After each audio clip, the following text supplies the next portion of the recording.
In this lab, we are going to discuss how to install Developer C++. In this lecture, we are going to talk about how to install Developer C++. The source code written in source files is human readable and needs to be compiled.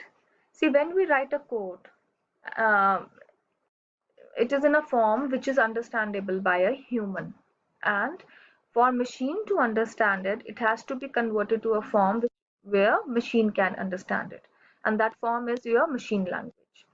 For this purpose, we require a C compiler. So a C compiler compiles your source code into the final executable form. Dev C++, also called as the Developer C++, is a compiler or a full-featured IDE which provides you a platform for converting your source file into an executable form. It offers the programmers a simple and unified tool to edit, compile, link, and debug the programs. Now, for installing Dev C++, you can either download it from this website, or you can simply type on Google download Dev C++.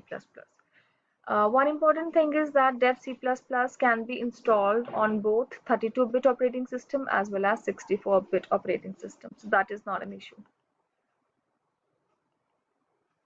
So here uh, in the search engine we have typed Dev C++ download, and the first link that we get is the one we click for accessing the or for freely downloading the Developer C++.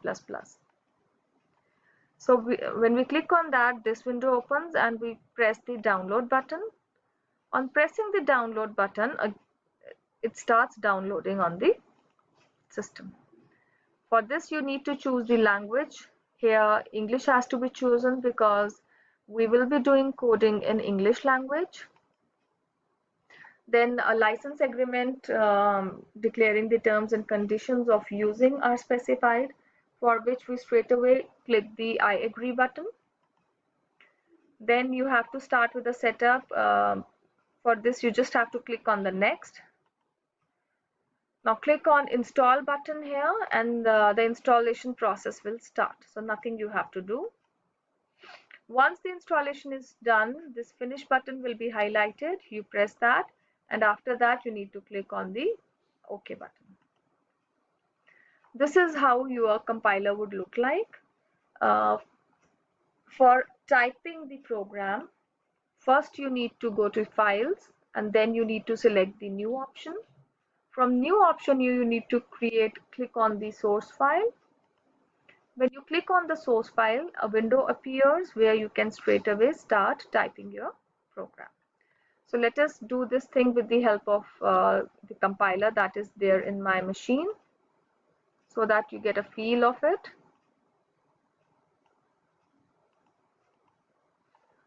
I go to Developer C++. I go to the file option. I press on the new button, and here I go to the source file. So you can see that a window appears. Now this is the area where I can type my program. I type my program here, hash include stdio.h int main brackets printf my first lab session of C programming. Okay, and then return 0. Now this is the program which I have written. First I need to save it. So I go to the file option, I press save as, so that I can specify where am I going to store it. I go to desktop, I create a new folder here with the name, say, programming data. I click on it, and I name it as my first program. I click on the save button. Okay, Now, I need to understand what does this hash include stdio.h stand for. Whenever we write a C program, the first thing that comes on the screen is hash include and the name of the header file. Now, this command, this is a preprocessor directive, which means that, which is an instruction where an instruction is being given to compiler to include the header file stdio.h. Now, this header file contains information about various functionalities for which the user does not have to work. For example, if I want something to be displayed on screen, or if I want in my program certain data to be entered using keyboard. So for that purpose, there are two inbuilt functions or predefined functions called as printf and scanf. So how this printf function works or how the scanf function works is included, is explained in the header file stdio.h. So I just need to use this function, and whatever information I want to print, I need to write that within quotes. So that is why this header file has been included. Int main. Now whenever we write a program, the body of the program or the code which is to be executed always comes with an int main and this pair of brackets. So this pair of brackets, everything has to come within these two brackets. Main again is a function and it is predefined function. Int before main means that this function is returning a value which is integer in nature. So when we write something before main, it means that this main is going to return something. And int defines that it is going to return an integer value. So this concept will get clear to you once we study about functions, how they work. So right now you just need to consider that for every function we need to write int main and return 0. So every function is going to have hash include stdio.h. Every function is going to have int main followed by two pair of braces, and the last line would be return 0. Return 0 basically means that we are returning nothing and 0 value for that purpose. As I told you, printf stands for printing whatever I want to be displayed on the screen.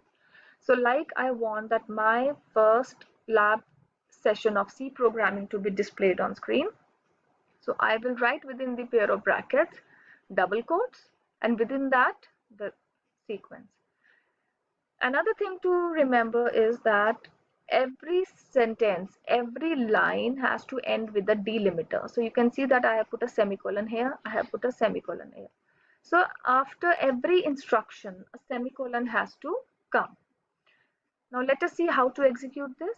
I go to the execute button, I press compile. So when I compile, it checks for any error. It does not check for logical errors.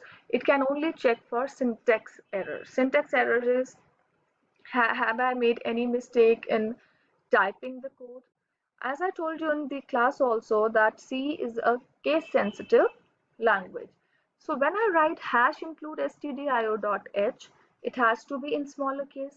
When I write main or int or printf or return, everything has to be in small case, because the printf in small case has a predefined meaning. But if I replace this printf with capital printf, it will not get executed because that has not been defined. So let us execute. It is showing the compilation results that there is no error, no warning, and I can run the code. So I go to the execute option and I run. So you can see that my first lab session of C programming is getting executed. Now, when I say that C is a case sensitive language, that does not mean that whatever I need to write within printf has to be in a smaller case. With anything that comes within the quotes of printf can be in any case. Let me write another sentence here. Printf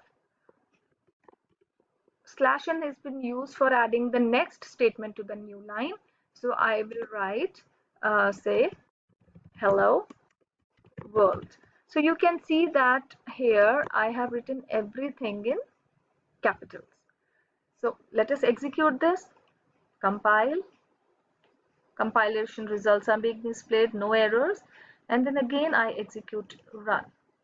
So my first lab of C programming and hello world are getting printed on the screen.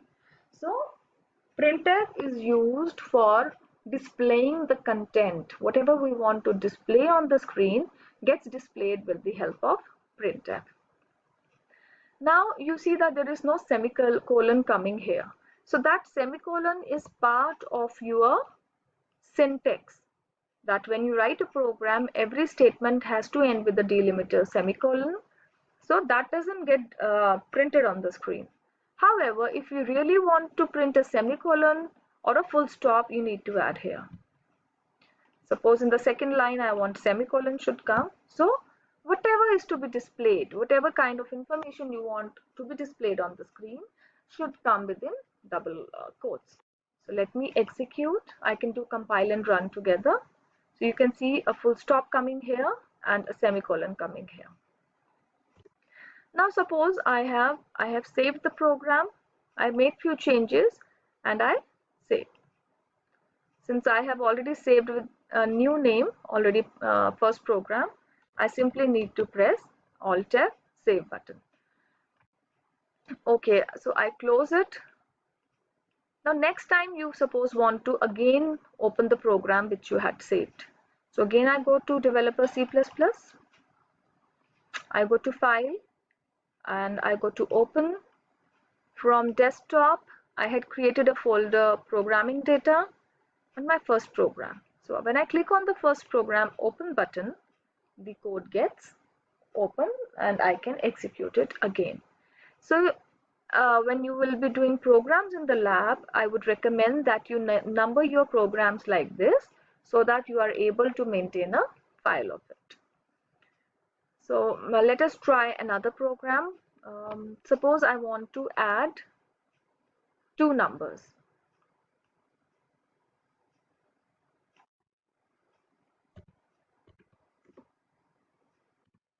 I will be explaining you about this in the next class, but just to show you how it can add two numbers. Printf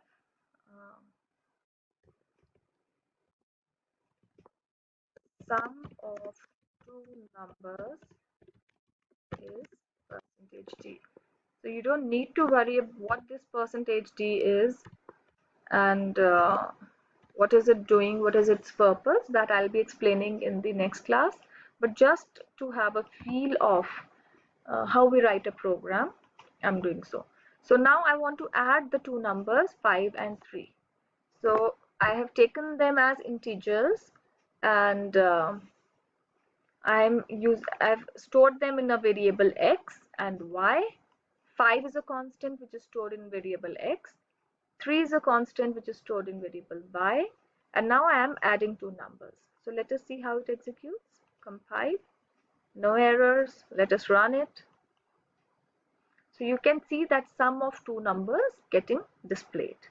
So first of all, we need to get conversant with this. You just try it out at your end, how you are going to use the compiler, how you are going to compile your results, how are you going to save your results, how you are going to open the already saved files. Get conversant with this, and in the next class, I'll be giving you programs. Thank you.